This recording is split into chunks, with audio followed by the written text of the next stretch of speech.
Alléluia. Que ces moments soient tes moments.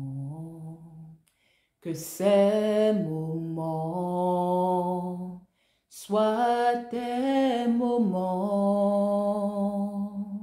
Entre tes mains, nous te les recommandons, Jésus. Que ces moments soient tes moments. Alléluia. Nous sommes revenus. Nous sommes revenus. Seigneur, nous sommes revenus. Saint-Esprit, nous sommes revenus. Nous voici Jésus, oui nous voici Jésus, Jésus nous sommes revenus, Saint-Esprit nous sommes revenus. Gloire au Père, gloire au Fils, gloire au Saint-Esprit, gloire à l'amour de Dieu qui ne faillit pas et cet amour t'appelle ce matin. Tu te connais, tu connais ta vie. Et si tu reconnais que ta vie ne glorifie pas Dieu et que tu n'as pas encore invité le Christ, celui qui seul est capable au travers de toi de mener une vie qui soit en tout point conforme à la volonté de Dieu, je t'implore, je t'encourage, fais-le. Fais-le pendant que tu en as encore la possibilité. S'il te plaît, dis au Seigneur que tu es désolé. Dis-le lui, avoue-le lui. Dis-lui que tu as honte de la vie que tu as menée jusqu'à présent, mais que tu aimerais recevoir son aide. Dis-lui que tu aimerais être purifié par le sang de Jésus-Christ qui a coulé à la croix pour toi, que tu aimerais que son esprit vienne t'aider en élisant domicile en toi, en habitant en toi. Dis Saint-Esprit, fais de moi un fils, une fille de Dieu. Tu peux le dire en tes propres termes, mais tout ce que Dieu désire, c'est juste que tu vives. Et pour vivre, tu as besoin d'abord de reconnaître que tu as mal fait. C'est ça la repentance. Et tu as également besoin de savoir qu'il a déjà payé le prix pour toi. Donc tu lui demandes, Seigneur, purifie-moi par ton sang et viens habiter en moi. Et rends-moi capable au travers de ton esprit de mener la vie qui glorifie Dieu, de reconnaître la volonté de Dieu pour chaque domaine de ma vie et d'y obéir aussi longtemps que je vivrai sur terre. Prie sincèrement et, comme nous allons le voir tout de suite, Dieu qui regarde ton cœur et qui voit tes efforts, qui voit ta misère, te répondra. Alléluia.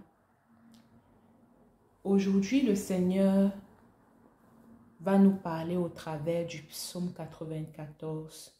Nous allons lire les versets 8 et 9. Là, il est écrit: Prenez-y garde, hommes stupides, insensés, quand serez-vous sages? Le verset 9. Celui qui a planté l'oreille n'entendrait-il pas? Celui qui a formé l'œil ne verrait-il pas? Il s'agit ici de questions rhétoriques qui portent en elles-mêmes leur réponse. C'est-à-dire que la Bible est en train de te dire et de me dire, tu as prié, tu as crié. Et parfois tu t'es même demandé, mais est-ce que Dieu me voit même? Est-ce qu'il voit même ma situation? Est-ce qu'il voit même le problème que j'ai? Est-ce qu'il voit ma souffrance? Est-ce qu'il entend mes cris? Pourquoi je n'ai toujours pas de réponse? La Bible aujourd'hui te dit, ne sois ni insensé, ni, comment je vais dire, on va voir dans le verset 8, il dit, ni stupide. Ne sois ni insensé ni stupide. C'est un avertissement pour moi comme pour toi. Dieu prend mes prières, tes prières extrêmement au sérieux. Il me voit, il te voit, il m'entend et il t'entend. Ne laisse plus l'ennemi t'induire en erreur. Ne laisse pas l'ennemi t'affliger de stupidité. Ne laisse pas l'ennemi faire en sorte que tu te comportes en insensé. Se comporter en insensé, c'est prier, mais aller chercher encore une solution ailleurs. C'est prier, mais aller par exemple, je ne sais pas, chez un marabout. C'est prier, mais essayer encore par tes propres forces d'obtenir une solution. Qu'est-ce que Dieu veut me dire? Qu'est-ce qu'il veut te dire? Il est tout simplement en train de nous expliquer que dès le moment où tu as prié, j'ai pris le contrôle de cette situation, de ce problème, et j'ai déjà résolu ce problème. J'ai déjà apporté la solution. J'ai déjà apporté les provisions dont tu as besoin.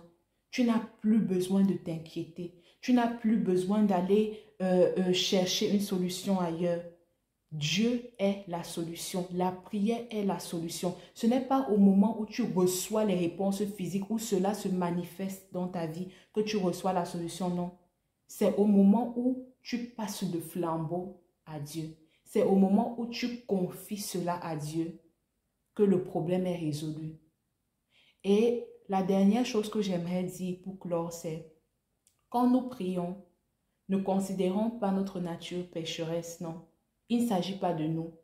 Nous demandons au nom de Jésus-Christ et par le sang qu'il a versé à la croix, que la volonté de Dieu, qui est que ce qu'il y a de meilleur pour moi et pour les autres concernant une situation bien précise s'accomplisse.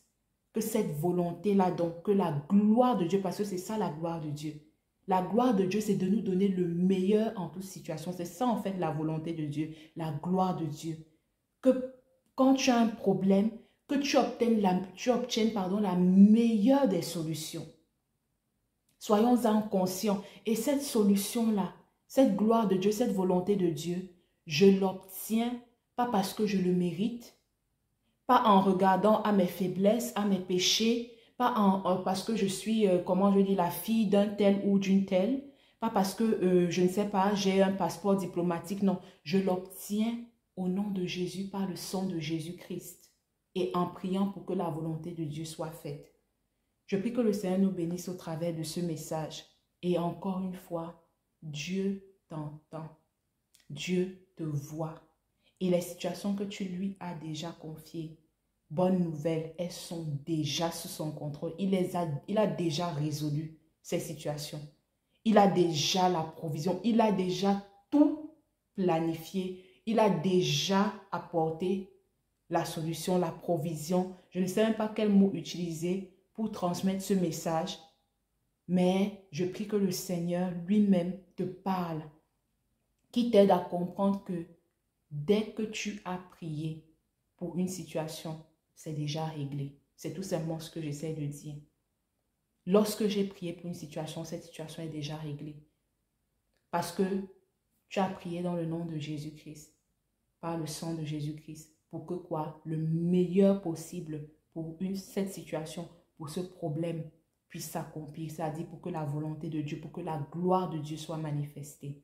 Que le Seigneur te bénisse, qu'il me bénisse et qu'il nous garde dans le lieu de prière. Que cette vérité soit profondément ancrée en nous, qu'elle nous fortifie et qu'elle nous donne de ne plus nous agiter, de ne plus nous inquiéter. Maître, bénis l'écoute de ta parole et donne à cette parole, Père éternel, de prendre vie en nous et de déterminer nos pensées, nos émotions, tout ce que nous faisons, et que la gloire revienne au nom de Jésus-Christ.